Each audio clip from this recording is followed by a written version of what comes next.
بسم اللہ الرحمن الرحیم۔ شروع اللہ کے نام سے جو رحمان و رحیم ہے۔ اتی امر اللہ فلا تستعجلوہ سبحانہ وتعالی عما یشرکون۔ آ گیا اللہ کا فیصلہ، اب اس کے لیے جلدی نہ مچاؤ، پاک ہے وہ اور بالا و برتر ہے اس شرک سے جو یہ لوگ کر رہے ہیں۔ آ گیا اللہ کا فیصلہ، یعنی بس وہ آیا ہی چاہتا ہے، اس کے ظہور و نفاذ کا وقت قریب آ لگا ہے۔ اس بات کو صیغہ ماضی میں یا تو اس کے انتہائی یقینی اور انتہائی قریب ہونے کا تصور دلانے کے لیے فرمایا گیا، یا پھر اس لیے کہ کفار قریش کی سرکشی و بدعملی کا پیمانہ لبریز ہو چکا تھا اور آخری فیصلہ کن قدم اٹھائے جانے کا وقت آ گیا تھا۔ سوال پیدا ہوتا ہے کہ یہ فیصلہ کیا تھا اور کس شکل میں آیا؟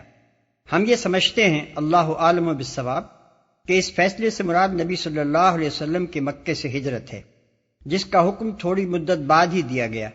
قرآن کے مطالعے سے معلوم ہوتا ہے کہ نبی جن لوگوں کے درمیان مبعوث ہوتا ہے، ان کے وجود و انکار کی آخری سرحد پر پہنچ کر ہی اسے ہجرت کا حکم دیا جاتا ہے، اور یہ حکم ان کی قسمت کا فیصلہ کر دیتا ہے۔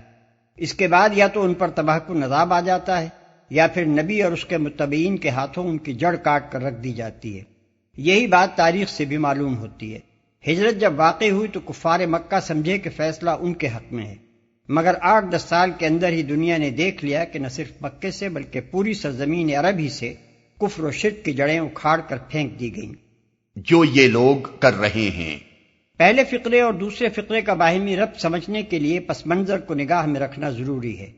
کفار جو نبی صلی اللہ علیہ وسلم کو بار بار چیلنج کر رہے تھے کہ اب کیوں نہیں آ جاتا خدا کا وہ فیصلہ جس کے تم ہمیں ڈراوے دیا کرتے ہو، اس کے پیچھے دراصل ان کا یہ خیال کار فرما تھا کہ ان کا مشرکانہ مذہبی برحق ہے، اور محمد صلی اللہ علیہ وسلم خامخواہ اللہ کا نام لے لے کر ایک غلط مذہب پیش کر رہے ہیں جسے اللہ کی طرف سے کوئی منظوری حاصل نہیں ہے۔ ان کا استدلال یہ تھا کہ آخر یہ کیسے ہو سکتا ہے کہ ہم اللہ سے پھرے ہوئے ہوتے اور محمد صلی اللہ علیہ وسلم اس کے بھیجے ہوئے نبی ہوتے، اور پھر بھی جو کچھ ہم ان کے ساتھ کر رہے ہیں اس پر ہماری شامت نہ آ جاتی۔ اس لیے خدائی فیصلے کا اعلان کرتے ہی فوراً یہ ارشاد ہوا کہ اس کے نفاذ میں تاخیر کی وجہ ہرگز وہ نہیں ہے جو تم سمجھے بیٹھے ہو، اللہ اس سے بلندتر اور پاکیزہ تر ہے کہ کوئی اس کا شریک ہو۔ ينزل الملائكة بالروح من أمره على من يشاء من عباده أن أنذروا أنه لا إله إلا أنا فاتقون۔ وہ اس روح کو اپنے جس بندے پر چاہتا ہے اپنے حکم سے ملائکہ کے ذریعے نازل فرما دیتا ہے، اس ہدایت کے ساتھ کہ لوگوں کو آگاہ کر دو میرے سوا کوئی تمہارا معبود نہیں ہے، لہذا تم مجھی سے ڈرو۔ وہ اس روح کو، یعنی روح نبوت کو، جس سے بھر کر نبی کام اور کلام کرتا ہے، یہ وحی اور یہ پیغمبرانہ اسپرٹ چونکہ اخلاقی زندگی میں وہی مقام رکھتی ہے جو طبعی زندگی میں روح کا مقام ہے، اس لیے قرآن میں متعدد مقامات پر اس کے لیے روح کا لفظ استعمال کیا گیا ہے۔ اسی حقیقت کو نہ سمجھنے کی وجہ سے عیسائیوں نے روح القدس یعنی ہولی گھوسٹ کو 3 خداؤں میں سے ایک خدا بنا ڈالا۔ ملائکہ کے ذریعے نازل فرما دیتا ہے۔ فیصلہ طلب کرنے کے لیے کفار جو چیلنج کر رہے تھے، اس کے پس پشت چونکہ محمد صلی اللہ علیہ وسلم کی نبوت کا انکار بھی موجود تھا، اس لیے شرک کی تردید کے ساتھ اور اس کے مان بعد آپ کی نبوت کا اس بات فرمایا گیا۔ وہ کہتے تھے کہ یہ بناوٹی باتیں ہیں جو یہ شخص بنا رہا ہے۔ اللہ اس کے جواب میں فرماتا ہے کہ نہیں، یہ ہماری بھیجی ہوئی روح ہے جس سے لبریز ہو کر یہ شخص نبوت کر رہا ہے۔ پھر یہ جو فرمایا کہ اپنے جس بندے پر اللہ چاہتا ہے یہ روح نازل کرتا ہے، تو یہ کفار کے ان اعتراضات کا جواب ہے جو وہ حضور صلی اللہ علیہ وسلم پر کرتے تھے کہ اگر خدا کو نبی ہی بھیجنا تھا تو کیا بس محمد صلی اللہ علیہ وسلم بن عبداللہ ہی اس کام کے لیے رہ گیا تھا؟ مکے اور طائف کے سارے بڑے بڑے سردار مر گئے تھے کہ ان میں سے کسی پر بھی نگاہ نہ پڑ سکی۔ اس طرح کے بیہودہ اعتراضات کا جواب اس کے سوا اور کیا ہو سکتا تھا اور یہی متعدد مقامات پر قرآن میں دیا گیا ہے کہ خدا اپنے کام کو خود جانتا ہے، تم سے مشورہ لینے کی حاجت نہیں ہے۔ وہ اپنے بندوں میں سے جس کو مناسب سمجھتا ہے آپ ہی اپنے کام کے لیے منتخب کر لیتا ہے، لہذا تم مجھی سے ڈرو۔ اس فقرے سے یہ حقیقت واضح کی گئی کہ روح نبوت جہاں جس انسان پر بھی نازل ہوئی ہے، یہی ایک دعوت لے کر آئی ہے کہ خدائی صرف ایک اللہ کی ہے، اور بس وہی اکیلا اس کا مستحق ہے کہ اس سے تقویٰ کیا جائے۔ کوئی دوسرا اس لائق نہیں کہ اس کی ناراضی کا خوف، اس کی سزا کا ڈر اور اس کی نافرمانی کے نتائج بد کا اندیشہ انسانی اخلاق کا لنگر اور انسانی فکر و عمل کے پورے نظام کا محور بن کر رہے۔ خلق السماوات والأرض بالحق تعالى عما يشركون۔ اس نے آسمان و زمین کو برحق پیدا کیا ہے، وہ بہت بالا و برتر ہے اس شرک سے جو یہ لوگ کرتے ہیں۔ دوسرے الفاظ میں اس کا مطلب یہ ہے کہ شرک کی نفی اور توحید کا اثبات جس کی دعوت خدا کے پیغمبر دیتے ہیں، اسی کی شہادت زمین و آسمان کا پورا کارخانہ تخلیق دے رہا ہے۔ یہ کارخانہ کوئی خیالی گورکھ دندہ نہیں ہے، بلکہ ایک سراسر مبنی بر حقیقت نظام ہے۔ اس میں تم جس طرف چاہو نگاہ اٹھا کر دیکھ لو، شرک کی گواہی کہیں سے نہ ملے گی۔ اللہ کے سوا دوسرے کی خدائی کہیں چلتی نظر نہ آئے گی۔ کسی چیز کی ساخت یہ شہادت نہ دے گی کہ اس کا وجود کسی اور کا بھی رہین منت ہے۔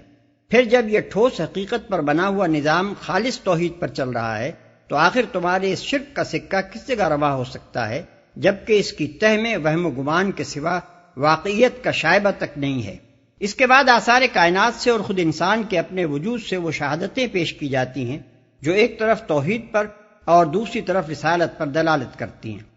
خلق الانسان من نطفة فإذا هو خصيم مبين۔ اس نے انسان کو ایک ذرا سی بوند سے پیدا کیا اور دیکھتے دیکھتے صریحاً وہ ایک جھگڑالو ہستی بن گیا۔ اس کے دو معنی ہو سکتے ہیں اور غالباً دونوں ہی مراد ہیں۔ ایک یہ کہ اللہ نے نطفے کی حقیر سی بوند سے وہ انسان پیدا کیا جو بحث و استدلال کی قابلیت رکھتا ہے اور اپنے مدعا کے لیے حجتیں پیش کر سکتا ہے۔ دوسرے یہ کہ جس انسان کو خدا نے نطفے جیسی حقیر چیز سے پیدا کیا ہے، اس کی خودی کا طغیان تو دیکھو کہ وہ خود خدا ہی کے مقابلے میں جھگڑنے پر اتر آیا ہے۔ پہلے مطلب کے لحاظ سے یہ آیت اسی استدلال کی ایک کڑی ہے جو آگے مسلسل کئی آیتوں میں پیش کیا گیا ہے، جس کی تشریح ہم اس سلسلہ بیان کے آخر میں کریں گے۔ اور دوسرے مطلب کے لحاظ سے یہ آیت انسان کو متنبع کرتی ہے کہ بڑھ بڑھ کر باتیں کرنے سے پہلے ذرا اپنی ہستی کو دیکھ، کس شکل میں تو کہاں سے نکل کر کہاں پہنچا، کس جگہ تو نے ابتداءً پرورش پائی، پھر کس راستے سے تو برآمد ہو کر دنیا میں آیا، پھر کن مرحلوں سے گزرتا ہوا تو جوانی کی عمر کو پہنچا، اور اب اپنے آپ کو بھول کر تو کس کے منہ آ رہا ہے۔ وَالْأَنْعَامَ خَلَقَهَا لَكُمْ فِيهَا دِفْءٌ وَمَنَافِعُ وَمِنْهَا تَأْكُلُونَ۔ اس نے جانور پیدا کیے جن میں تمہارے لیے پوشاک بھی ہے اور خوراک بھی اور طرح طرح کے دوسرے فائدے بھی۔ وَلَكُمْ فِيهَا جَمَالٌ حِينَ تُرِيحُونَ وَحِينَ تَسْرَحُونَ۔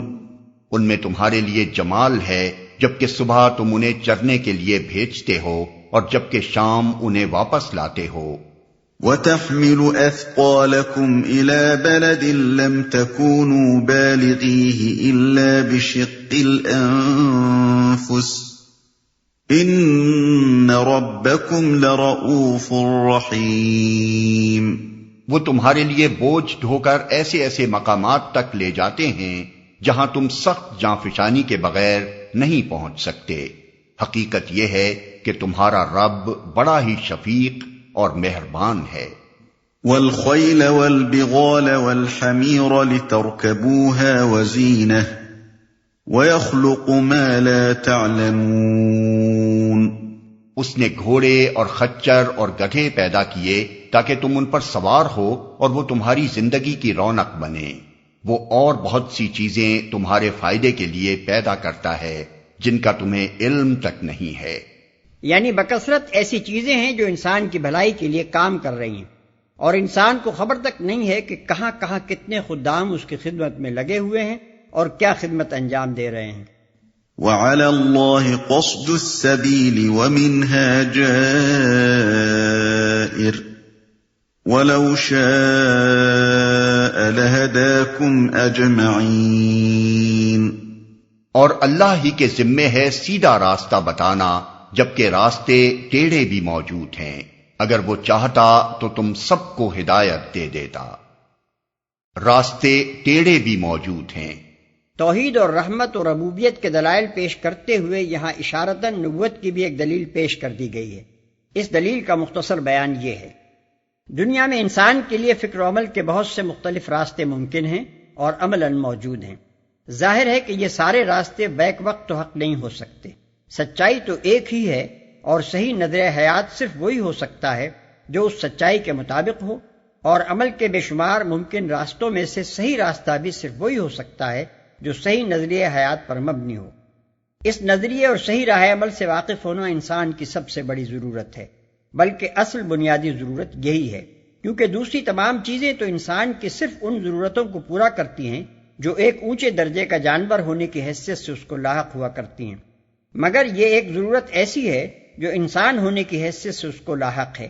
یہ اگر پوری نہ ہو تو اس کے معنی یہ ہیں کہ آدمی کی ساری زندگی ہی ناکام ہو گئی۔ اب غور کرو کہ جس خدا نے تمہیں وجود میں لانے سے پہلے تمہارے لیے یہ کچھ سر و سامان مہیا کر کے رکھا، اور جس نے وجود میں لانے کے بعد تمہاری حیوانی زندگی کی ایک ایک ضرورت کو پورا کرنے کا اتنی دقیقہ سنجی کے ساتھ اتنے بڑے پیمانے پر انتظام کیا، کیا اس سے تم یہ توقع رکھتے ہو کہ اس نے تمہاری انسانی زندگی کی اس سب سے بڑی اور اصلی ضرورت کو پورا کرنے کا بندوبست نہ کیا ہوگا؟ یہی بندوبست تو ہے جو نبوت کے ذریعے سے کیا گیا ہے۔ اگر تم نبوت کو نہیں مانتے تو بتاؤ کہ تمہارے خیال میں خدا نے انسان کی ہدایت کے لیے اور کون سا انتظام کیا ہے؟ اس کے جواب میں تم نہ یہ کہہ سکتے ہو کہ خدا نے ہمیں راستہ تلاش کرنے کے لیے عقل و فکر دے رکھی ہے، کیونکہ انسانی عقل و فکر پہلے ہی بے شمار مختلف راستے ایجاد کر بیٹھی ہے، جو راہ راست کی صحیح دریافت میں اس کی ناکامی کا کھلا ثبوت ہے۔ اور نہ تم یہی کہہ سکتے ہو کہ خدا نے ہماری رہنمائی کا کوئی انتظام نہیں کیا ہے، کیونکہ خدا کے ساتھ اس سے بڑھ کر بدگمانی اور کوئی نہیں ہو سکتی کہ وہ جانور ہونے کی حیثیت سے تو تمہاری پرورش اور تمہارے نشو و نما کا اتنا مفصل اور مکمل انتظام کرے، مگر انسان ہونے کی حیثیت سے تم کو یوں ہی تاریکیوں میں بھٹکنے اور ٹھوکریں کھانے کے لیے چھوڑ دے۔ تم سب کو ہدایت دے دیتا۔ یعنی اگرچہ یہ بھی ممکن تھا کہ اللہ تعالیٰ اپنی اس ذمہ داری کو جو نوع انسانی کی رہنمائی کے لیے اس نے خود اپنے اوپر عائد کی ہے اس طرح ادا کرتا کہ سارے انسانوں کو پیدائشی طور پر دوسری تمام بے اختیار مخلوقات کے مانند برسر ہدایت بنا دیتا، لیکن یہ اس کی مشیت کا تقاضا نہ تھا۔ اس کی مشیت ایک ایسی ذی اختیار مخلوق کو وجود میں لانے کی متقاضی تھی جو اپنی پسند اور اپنے انتخاب سے صحیح اور غلط ہر طرح کے راستوں پر جانے کی آزادی رکھتی ہو۔ اسی آزادی کے استعمال کے لیے اس کو علم کے ذرائع دیے گئے، عقل و فکر کی صلاحیتیں دی گئیں، خواہش اور ارادے کی طاقتیں بخشی گئیں، اپنے اندر اور باہر کی بے شمار چیزوں پر تصرف کے اختیارات عطا کیے گئے، اور باطن و ظاہر میں ہر طرف بے شمار ایسے اسباب رکھ دیے گئے جو اس کے لیے ہدایت اور ضلالت دونوں کے موجب بن سکتے ہیں۔ یہ سب کچھ بے معنی ہو جاتا اگر وہ پیدائشی طور پر راست رو بنا دیا جاتا، اور ترقی کے ان بلند ترین مدارج تک بھی انسان کا پہنچنا ممکن نہ رہتا جو صرف آزادی کے صحیح استعمال ہی کے نتیجے میں اس کو مل سکتے ہیں۔ اس لیے اللہ تعالیٰ نے انسان کی رہنمائی کے لیے جبری ہدایت کا طریقہ چھوڑ کر رسالت کا طریقہ اختیار فرمایا، تاکہ انسان کی آزادی بھی برقرار رہے اور اس کے امتحان کا منشا بھی پورا ہو، اور راہ راست بھی معقول ترین طریقے سے اس کے سامنے پیش کر دی جائے۔